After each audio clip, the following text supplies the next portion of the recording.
Hello friends, how are you. पिछली class में हमने टाइम और टेंस का क्या रिलेशन होता है उससे डिस्कस किया था। और इस क्लास में भी मैंने आपको कहा था पिछली क्लास के दौरान कि कुछ कंफ्यूजन है इंग्लिश को लेकर, उनको और हम थोड़ा डिस्कस करेंगे। आपको एक चीज समझ में आई होगी मेरी पिछले वीडियो से कि टाइम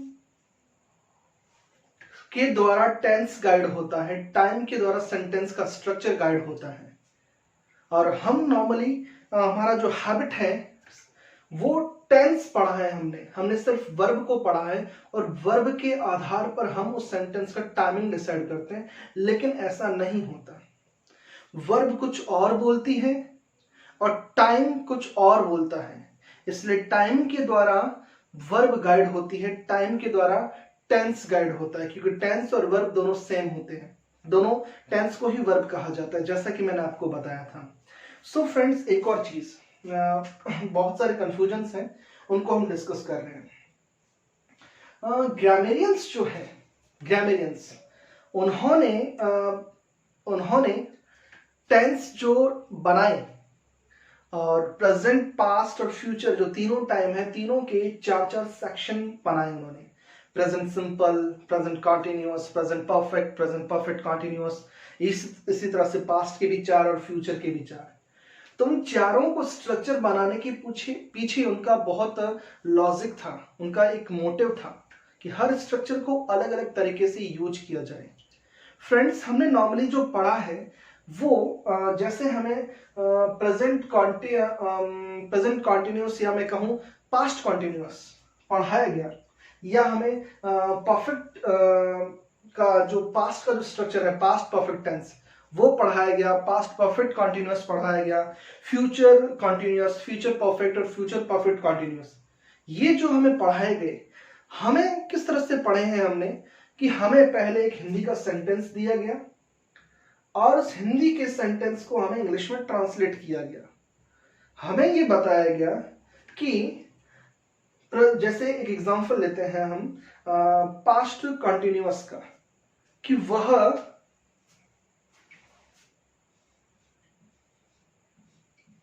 सो रहा था। हमने जो पढ़ा है, वह सो रहा था। अब हमें क्या हमें क्या गाइड किया गया? हमें ये कहा गया कि पीछे रहा था, रही थी, रहे थे अगर लिखा हुआ है तो आप इसको ये लिखिए कि he was sleeping. Subject plus was were और वर्ब की फोर्थ फॉर्म का स्ट्रक्चर आएगा। हमें ये सिखाया गया है, हमें ये सिखाया गया कि सब्जेक्ट प्लस वॉज या वर और उसकी फोर्थ फॉर्म आएगी। ये इसी तरह से पास्ट परफेक्ट लेते हैं हम, उसका एक सेंटेंस लेता हूं,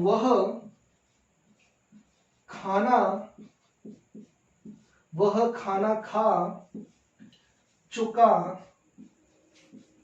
होगा, सॉरी, वह खाना खा चुका था, माफ कीजिएगा। ये सेंटेंस लिखा और इसका हमें ट्रांसलेशन करवाया कि he had eaten food, he had eaten food. ये हमें बताया गया कि ये सेंटेंस है और पीछे चुका था लिखा हुआ है, तो इसको हैड प्लस वर्ब का थर्ड फॉर्म डाल दीजिए, आपका सेंटेंस हो जाएगा। हैड प्लस और सब्जेक्ट है ये और ये ऑब्जेक्ट है, हमें ये बताया गया। लेकिन जब इन स्ट्रक्चर्स के हम यूज करते हैं, इन टेंस को जब हम यूज करते हैं, तो मुझे एक बात बताइए, क्या कभी भी आपको ये जो सेंटेंस है वो सिंगल दिए गए हैं क्या? कभी जब ये सेंटेंस आपको दिया जाता है तो इसके साथ में आपको एक सेंटेंस और क्यों दिया जाता है? मैं आपको एग्जांपल देता हूं। सबसे फेमस जो हमको पढ़ाया गया कि डॉक्टर के आने से पहले रोगी मर चुका था, राइट ना? डॉक्टर के आने से पहले रोगी मर चुका था। Before doctor came the patient had died, है ना? डॉक्टर के आने से पहले रोगी मर गया। बॉस, मुझे एक बात बताइए, जब आप इस सेंटेंस या इस टेंस का जो स्ट्रक्चर है उसको जब हम यूज करते हैं, तब वहां हम दो दो सेंटेंस क्यों दिए जाते हैं? वहां कभी आपने देखा है कि वहां पर सिंगल सेंटेंस के रूप में पास्ट परफेक्ट का यूज किया गया है, या कहीं पर भी आपने देखा है कि ये जो पास्ट कॉन्टिन्यूअस है इसका सिंगल सेंटेंस के तौर पर आपको कहीं बोला है कि इसका ये सेंटेंस लिखिए या इस सेंटेंस का यूज कीजिए? नहीं। जब मैंने उसे देखा वो सो रहा था। क्यों भाई? when I saw him he was sleeping। क्यों? इस सेंटेंस के साथ में एक सेंटेंस और क्यों दिया गया? इसके पीछे लॉजिक है, और वो लॉजिक हमें पढ़ाया नहीं गया, और हमें नॉर्मली इस तरह से सिंगल सेंटेंस लिखवाए गए और उनका इंग्लिश में ट्रांसलेशन किया गया और बताया गया कि ये टेंस ये होता है। उसी कारण से जब हम प्रैक्टिकल लाइफ में इंग्लिश का एग्जाम देने जाते हैं, कुछ भी करने जाते हैं, तो वहां पर हम इनको देखकर जब हमें वर्ब भरना होता है, जब हमें एरर्स ढूंढना होता है सेंटेंस के अंदर, हम वहां पर फंस जाते हैं, वहां पर हम प्रॉब्लम में आ जाते हैं। इसका ये कारण है फ्रेंड्स कि इंग्लिश के जो पास्ट और फ्यूचर टेंस, पास्ट और फ्यूचर के ये जो तीन टेंस है, कौन से? कॉन्टिन्यूअस, परफेक्ट और परफेक्ट कॉन्टिन्यूअस। पास्ट का past continuous, past perfect continuous. Future का फ्यूचर कॉन्टिन्यूअस, फ्यूचर परफेक्ट और फ्यूचर परफेक्ट कॉन्टिन्यूअस। मींस 3 और 3 6, टोटल टेंस 12 होते हैं और 12 में से ये 6 हैं। कितने? 6, यानी कि आधे। 50% ये जो टेंस का जो स्ट्रक्चर है, ये जो पार्ट है, वो स्पेशल स्ट्रक्चर में आता है, और स्पेशल स्ट्रक्चर कभी भी सिंगली इस तरह से यूज नहीं किए जाते, और सिंगली यूज नहीं किए जाते। लेकिन हमें आज तक पढ़ाया क्या गया है? इन सबको इस तरह से पढ़ाया गया है। दैट इज वाई हम ट्रांसलेशन कर देते हैं, चुका था लिखा है, रहा था लिखा है, हम इंग्लिश कर देते हैं। बट प्रॉब्लम क्या है? हम जब सेंटेंस में हमें वर्ब भरने को देते हैं तो वहां पर दो सेंटेंस क्यों? एक और एग्जांपल। आप मुझे एक बात बताइए, इसको मैं हटाता हूं थोड़ी देर के लिए। एक सेंटेंस लिखता हूं कि आई सॉ अ मूवी। ठीक है, ये लिखा मैंने। एक सेंटेंस लिखता हूं I have seen a movie. एक सेंटेंस और लिखता हूं मैं, I had seen a movie. मैंने 3 सेंटेंस लिखे। I saw a movie, I have seen a movie, I had seen a movie. ये पास्ट सिंपल का वाक्य है, ये प्रेजेंट परफेक्ट का वाक्य है, ये पास्ट परफेक्ट का वाक्य है, और तीनों वाक्य मैंने लिखे हैं। और अगर मैं कहूं कि इन तीनों में मुझे डिफरेंस बताइए, तो आप कहोगे कि सर ये पास्ट का वाक्य है, ये प्रेजेंट परफेक्ट दे रहा है इसलिए प्रेजेंट का वाक्य है, और ये पास्ट परफेक्ट है तो इसमें पास्ट का वाक्य है, ये पास्ट का टाइमिंग दे रहा है। बॉस एक बात बताइए मुझे, आप कहोगे कि ये तीनों तो अलग अलग है, क्योंकि आपको ये सिखाया गया है कि इनमें वर्ब के स्ट्रक्चर अलग अलग दे रखे हैं। इसमें V2 फॉर्म है, इसमें हैव प्लस वर्ब की थर्ड फॉर्म, इसमें हैड प्लस वर्ब की थर्ड फॉर्म। पर आप मेरे एंगल से देखिए, इस सेंटेंस में ये बता रहा है कि मैंने मूवी देखी थी, है ना, मैंने मूवी देखी, राइट। इसमें भी काम जो है वो पास्ट में हुआ है, इसमें भी जो काम हुआ है वो पास्ट में हुआ है, और ये भी मेरे ख्याल से पास्ट की घटना बता रहा है। और तीनों टेंसों में जो मूवी देखने का जो काम है वो पास्ट में हो चुका है। तो मेरे ख्याल से इन तीनों का टाइमिंग सेम है, क्योंकि तीनों में जो घटना घटी है वो एक ही समय में घटी है, और वो है पास्ट। तो अगर इनको मैं ऐसे नॉर्मली यूज करूं ना बॉस, तो आप इसकी जगह पर इसको भी यूज कर सकते हैं, इसको भी यूज कर सकते हैं, कोई प्रॉब्लम नहीं है, सिंगली पास्ट की घटना बताने के लिए। अब इन तीनों के अंदर कोई डिफरेंस नहीं है, तीनों सिमिलर है। क्यों? क्योंकि इसमें टाइम का आपको कोई एस्पेक्ट दिख रहा है? नहीं, ये तीनों पास्ट का काम बता रहे हैं, तीनों में पास्ट की घटना हो रखी है, तो तीनों तो समान है। लेकिन अगर मैं काम करूं कि इनके आगे कुछ समय लगाता हूं, देखिएगा, इनके आगे मैंने एक समय लगाया इन 1980, इन 1980, अब मुझे बताइए इन तीनों में सही सेंटेंस कौन सा है और रॉन्ग सेंटेंस कौन सा है। मैं आपको टेंस पढ़ा नहीं रहा हूं, मैं आपको टेंस को लेकर हमारा जो कचरा किया गया ना दिमाग का, उसे बता रहा हूं कि बॉस ये कंफ्यूजन कि तीनों में मैंने टाइम डाल दिया और आपके सामने मैंने रखा कि आप इनमें तीनों में से सही बताइए, क्योंकि काम तो तीनों में पास्ट में हुआ है, तो मेरे ख्याल से तीनों सही होने चाहिए। सही है ना? लेकिन इन तीनों में से अब ये जो सेंटेंस है, केवल ये सेंटेंस सही है, बाकी ये दोनों सेंटेंस का जो स्ट्रक्चर या तीनों सेंटेंस की जो फ्रेमिंग है वो गलत है। इसका कारण है, इसके पीछे लॉजिक है, वो मैं आपको डिस्कस करूंगा। क्यों?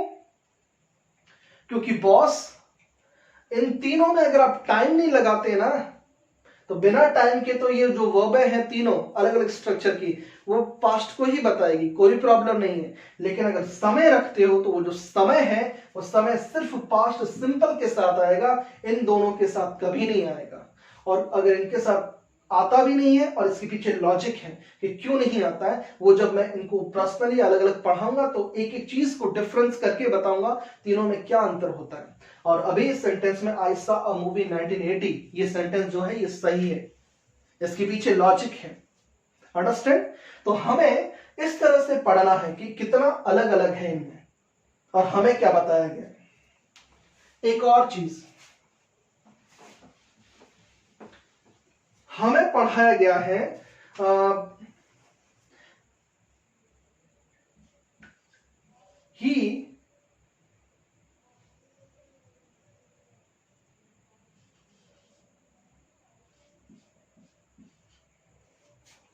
he gets up Delhi, एक सेंटेंस है, he gets up Delhi, और इसका हिंदी, अगर हिंदी, चलो भाई मैं लिख लेता हूं हिंदी, वह रोज उठता है ना? हिंदी बरोबर उठता है। और ये सेंटेंस जो है वो सब्जेक्ट प्लस वर्ब की पांचवी फॉर्म है, मीन्स ये प्रेजेंट सिंपल का सेंटेंस है। और प्रेजेंट सिंपल का सेंटेंस होते ही तो आपके दिमाग में तीन बातें आती है, हैबिचुअल एक्शन, यूनिवर्सल ट्रुथ और परमानेंट एक्टिविटीज, जो रूटीन्स की एक्टिविटीज जो होती है। और आप मुझे कहोगे कि सर इस सेंटेंस में अगर मैं पूछूं आपसे कि इसका टाइमिंग बताओ, तो आप आंख मीच के मुझे कहोगे सर इसका टाइमिंग तो प्रेजेंट है, ये तो प्रेजेंट का वाक्य है, प्रेजेंट सिंपल में लिखा है तो प्रेजेंट का वाक्य है।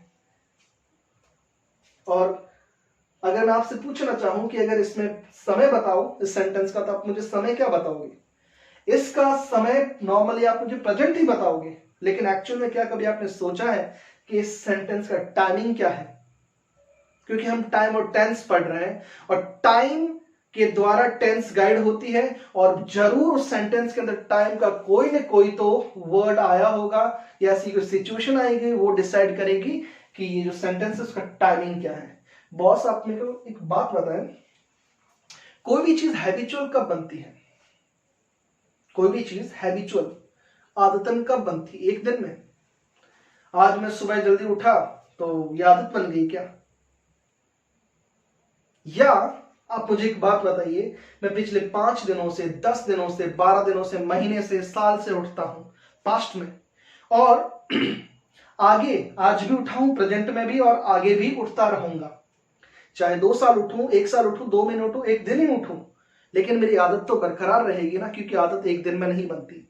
उसमें तीनों समय का समावेश होता है, उसमें तीनों समय होते हैं। तो अगर इस सेंटेंस का अगर मैं आपको टाइमिंग पूछूं, तो इस सेंटेंस में प्रेजेंट भी है, इस सेंटेंस में पास्ट भी है, और इस सेंटेंस में फ्यूचर भी है।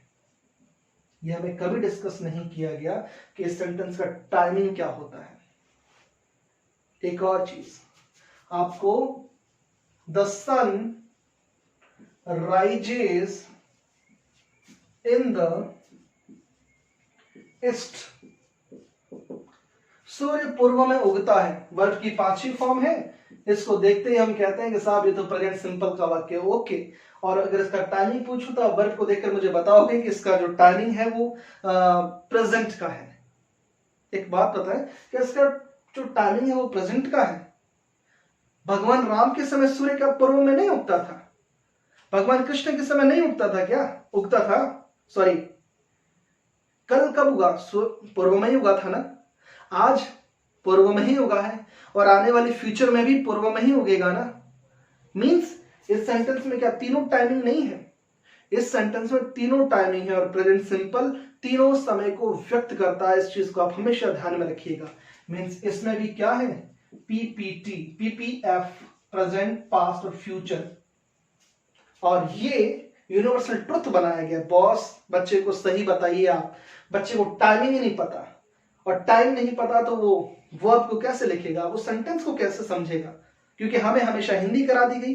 पीछे चुका है, चुकी है, चुके हैं, गागेगी लिखा हुआ है तो फ्यूचर कर दो। रहा होगा, रही होगी, रहे होंगे तो उसको फ्यूचर कंटिन्यूअस कर दो।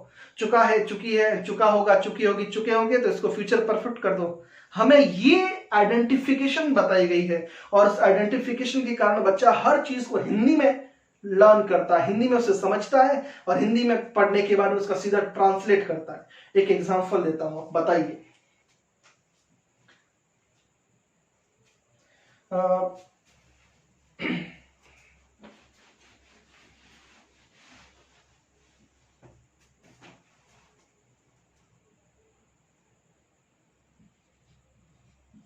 हिंदी ने हमारी इंग्लिश कितनी खराब की? हिंदी खराब नहीं है। हिंदी भाषा हमारी मातृभाषा, हमारी सलाखों पर है। लेकिन जो ग्रामेरियंस हुए या जो भी नॉर्मल आज के टीचर्स हुए, बहुत सारे ऐसे टीचर्स हैं जो हिंदी को रखते हैं और हिंदी के आधार पर बोलते हैं सर टेंस 3 प्रकार के होते हैं। टेंस यानी कि काल या समय होता है। टेंस का मतलब काल या समय होता ही नहीं है। आप कैसे कहते हैं कि टेंस का मतलब काल या समय होता है? एक सेंटेंस लिखता हूं हिंदी का, इसका इंग्लिश कीजिएगा। अगर तुम पढ़ोगे तो पास हो जाओगे।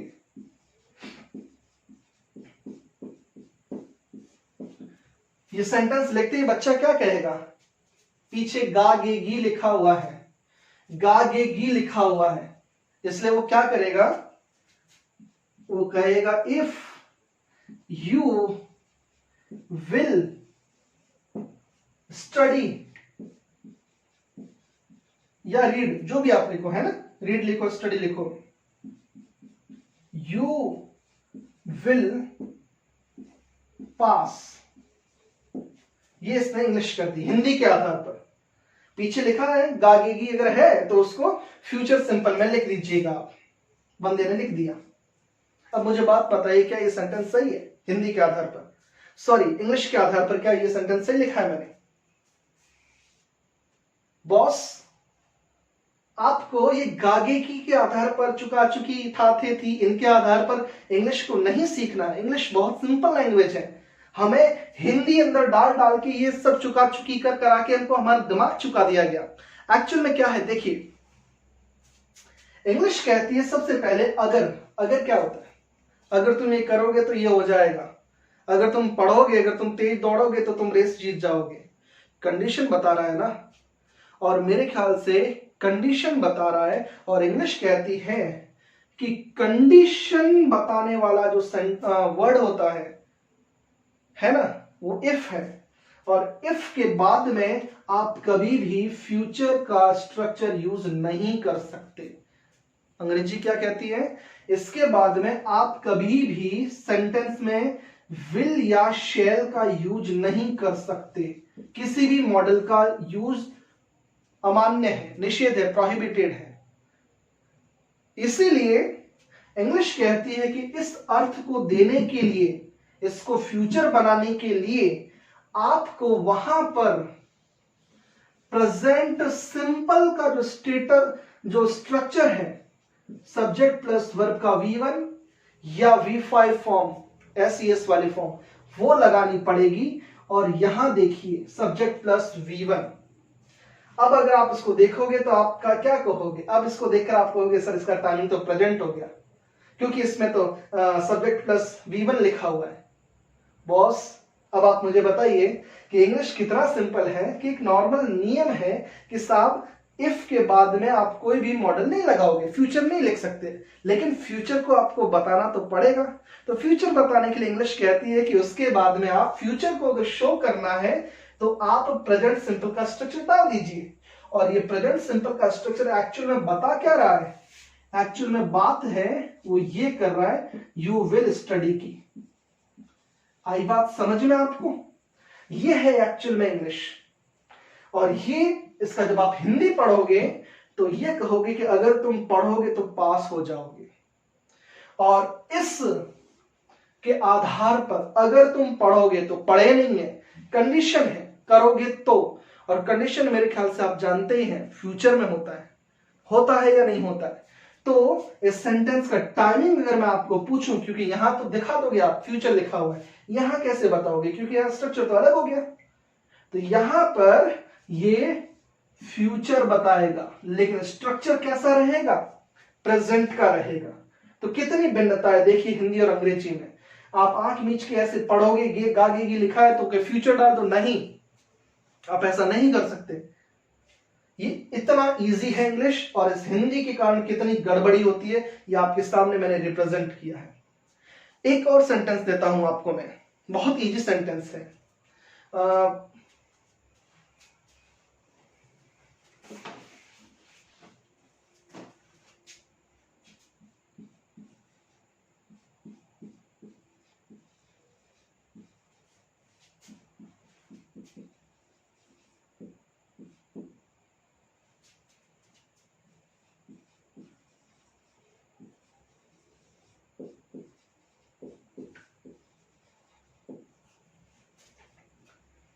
आप वर्ब को देखते ही कहोगे कि सर ये तो वॉज और वर है, और यहां पर भी ये है, तो आप मेरे को कहोगे सर ये तो पास्ट का वाक्य है। कई का वाक्य, पास्ट का, क्योंकि हमें वर्ब देखने की आदत पड़ी है और वर्ब के आधार पर टाइम डिसाइड करने की आदत पड़ी है। लेकिन ये सेंटेंस जो लिखा हुआ है, क्या इसमें टाइम पास्ट प्रेजेंट और फ्यूचर तीनों में से कोई है?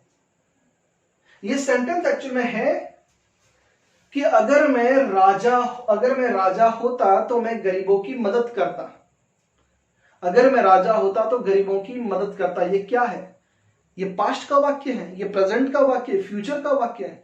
बॉस ये कल्पना का वाक्य है, आप कल्पना इमेजिनेशन कर रहे हो, और अंग्रेजी कहती है कि इमेजिनेशन के वाक्यों में तीनों में से कोई टाइम नहीं लगता है। इसलिए माय डियर स्टूडेंट, आप वर्ब को देखकर उसका टाइमिंग डिसाइड मत कीजिए, क्योंकि ये सेंटेंस तो कल्पना बता रहा है, एक भी समय को नहीं बता रहा है। और हमें क्या कराया गया है, हम सीधा पीछे देखते हैं। अगर हिंदी में जो लिखा है कि अगर मैं राजा होता, ये तो फ्यूचर है, और सीधा वो लिखता फ्यूचर के अंदर if I will be a king. Normally बोलते हैं if I will be a king I definitely help you. What is this my dear student, ऐसा नहीं है। इसलिए ये प्रेजेंट, ये आप जो टाइम और टेंस पढ़ते हैं उसमें टाइम को पढ़ना जरूरी है। बिना टाइम के आप जो सेंटेंस है उसमें वर्ब को नहीं अच्छे से रख सकते, आप सेंटेंस नहीं बना सकते। और एक और बात, जो पास्ट परफेक्ट हमने पढ़ा है, पास्ट परफेक्ट में जब हम यूज करेंगे तो दो सेंटेंस होंगे, और दोनों सेंटेंस में वो पहले वाला जो सेंटेंस है और जो दूसरे वाला सेंटेंस है, उन दोनों में जो काम दोनों पास्ट में हो रखे हैं। डॉक्टर के आने से पहले रोगी मर चुका था, तो डॉक्टर का आना और रोगी का मरना ये दोनों पास्ट में है। अब इन दोनों में से हम क्या करते हैं कि बिफोर आफ्टर ऐसा वर्ड समय का लगता है, इनडायरेक्ट समय है, वो ये बताता है कि बॉस एक को पास्ट परफेक्ट में रखना है और एक को पास्ट सिंपल में रखना है। अंडरस्टैंड, उसके आधार पर वो पास्ट परफेक्ट रखा जाता है। और हमें नॉर्मली पास्ट परफेक्ट एक सिंपल सेंटेंस दे दिया, वह खाना खा चुका था, ये चुका था लिखा हुआ है इसलिए आप इसको पास्ट परफेक्ट में कीजिए, ऐसा नहीं है। एक स्पेशल स्ट्रक्चर है, स्पेशल कंडीशन में यूज होता है। पास्ट कंटिन्यूस स्पेशल स्ट्रक्चर है, स्पेशल कंडीशन में यूज होता है। और ये जो 3 3 6 पास्ट के 3 और फ्यूचर के 3 तीनों जो है वो स्पेशल स्ट्रक्चर है। और स्पेशल स्ट्रक्चर कभी अकेले यूज नहीं किए जाते। क्यों? क्योंकि अगर आप टाइम को देखें तो 12 जो आपके टेंस है उनमें से जो 3 है, कौन कौन सा? प्रेजेंट कॉन्टिन्यूअस, उसमें आपको एक्चुअल में प्रेजेंट चल रहा है उसकी अनुभूति होती है, क्योंकि प्रेजेंट तो 1 सेकंड का होता है। दूसरा फ्यूचर, फ्यूचर को अगर आपको देखना है तो फ्यूचर इंडेफिनिट सर्वश्रेष्ठ है। उसके अलावा आप तीनों उसके जो टेंस है, चाहे future continuous, future perfect continuous, तीनों के अंदर आप फ्यूचर नहीं देखते। फ्यूचर सिंपल से जाहिर होता है। और पास्ट कहने के लिए सबसे बेस्ट है पास्ट सिंपल। और पास्ट सिंपल चारों में पाया जाता है, पास्ट कंटिन्यूअस में भी पाया जाता है, उसमें परफेक्ट में भी पाया जाता है और परफेक्ट कॉन्टिन्यूअस में भी पाया जाता है। आई बात समझ में? इसीलिए ये जो 6 स्ट्रक्चर है वो स्पेशल है। वो स्पेशल जब सिचुएशन होती है तब यूज होते हैं, नॉर्मली यूज नहीं होते हैं। इस चीज को आप ध्यान में रखिएगा।